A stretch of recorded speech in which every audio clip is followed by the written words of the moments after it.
Remote camp in northern Uganda has been an unwilling home for refugees for 10 years.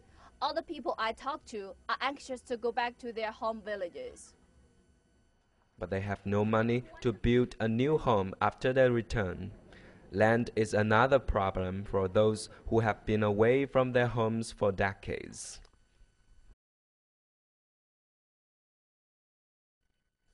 There are so many posters emphasizing the latest front line in Uganda's continuing battle against the spread of HIV/AIDS.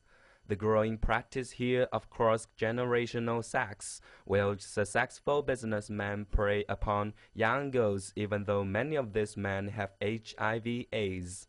That most of the youth get AIDS from rich grown-ups. Really? Yeah, like Uganda is a poor country, so most of the 18 and early 20s get easily lured, into sex by rich people. They promise you a fancy phone, they promise you a fancy car. Revealing statistics are detailed in literature provided by the Anti-AIDS Go-Getters program started in 2003, and which is popular in Uganda universities.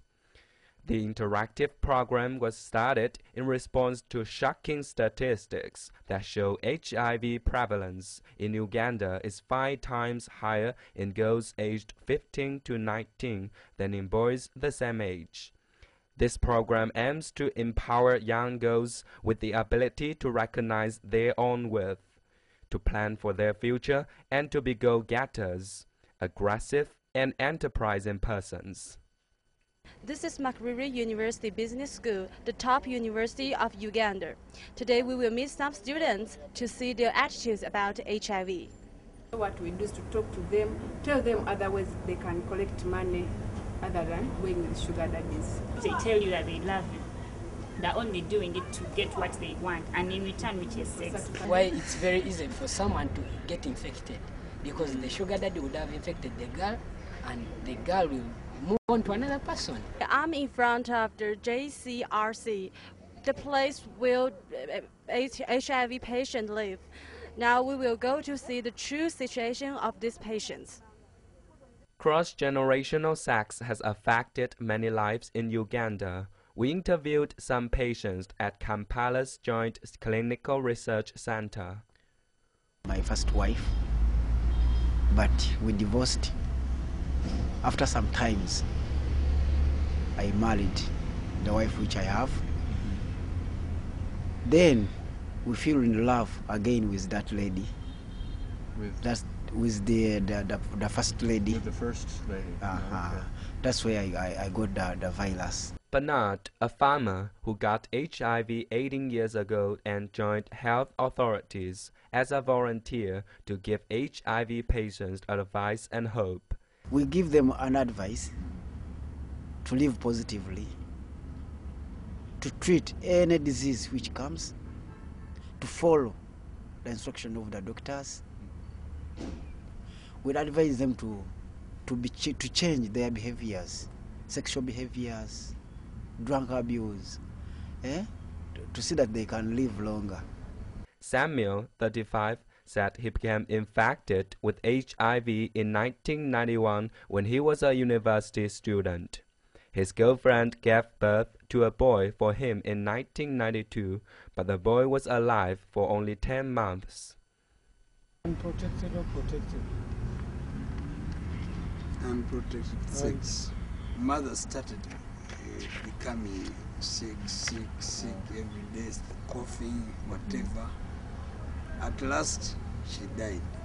While strenuous efforts are made towards prevention, enlightened treatment has made lives bearable for many victims. When you come up in the open and you come and test and know your status and you follow the instructions of the doctors, you live longer. As I've told you, I've lived for 20 years and I'm still bouncing like a teenager. If you tried to get women liberated, to be able to be empowered, to run their lives and not depend on men, that would be the greatest message. If they have their own job, they are independent, they don't need a man to buy them dresses, to buy them perfumes, so they don't have to have sex with men. The ladies should have their own jobs.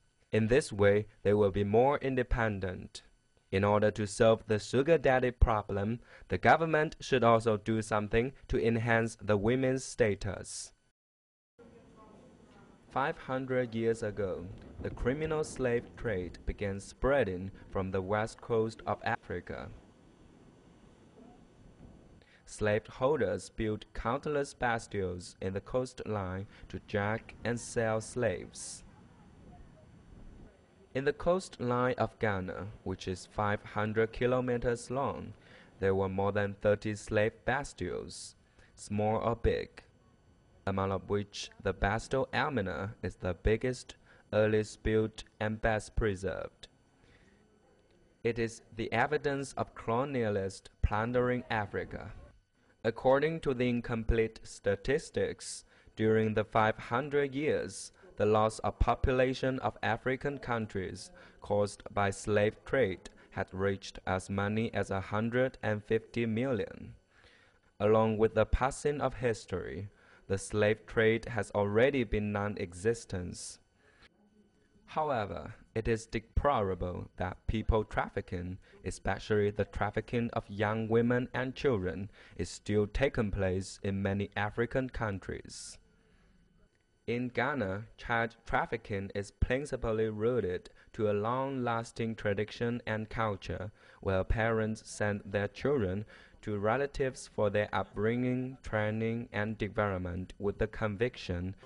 But over the years, this tradition has unfortunately been abused and mistrusted due to commercial sexual exploitation, exposition to hazardous conditions, and difficult jobs such as fishing, mining, etc. First time I got to the brothel was interesting. First of all, it was a shock to me that the little girls were actually in business. So I called one little girl and I said, yeah, so how much is it for the night? And she said, it's 3 Ghana cedis. I said, wow. So I paid and he said, let's go. I said, wow. You know, so the first time you go, you want to first ask yourself as a journalist, is it true that it happens? 2 months ago, when Annas decided to do an investigation story about trafficking young girls into prostitution, he has been aware that the situation in Ghana was serious. I'm not sure if she's 14, but there was this very young girl, very, very beautiful young girl. And she was rescued among the 60 children. And she was very upset, she was crying, and I remember as the police were taking her from the brothel area, she was very scared. And when she was brought to the police precinct, because this is where everybody was counted, you know, she was very upset and very sad, sitting there crying, and I talked to her and I said, you know, you'll be okay now, you'll be well taken care of, and she didn't really respond. But then I said, you could go to school. You know, you could go to school, and her eyes just opened up with this wonder and amazement. And she said, you really mean it? I could go to school now.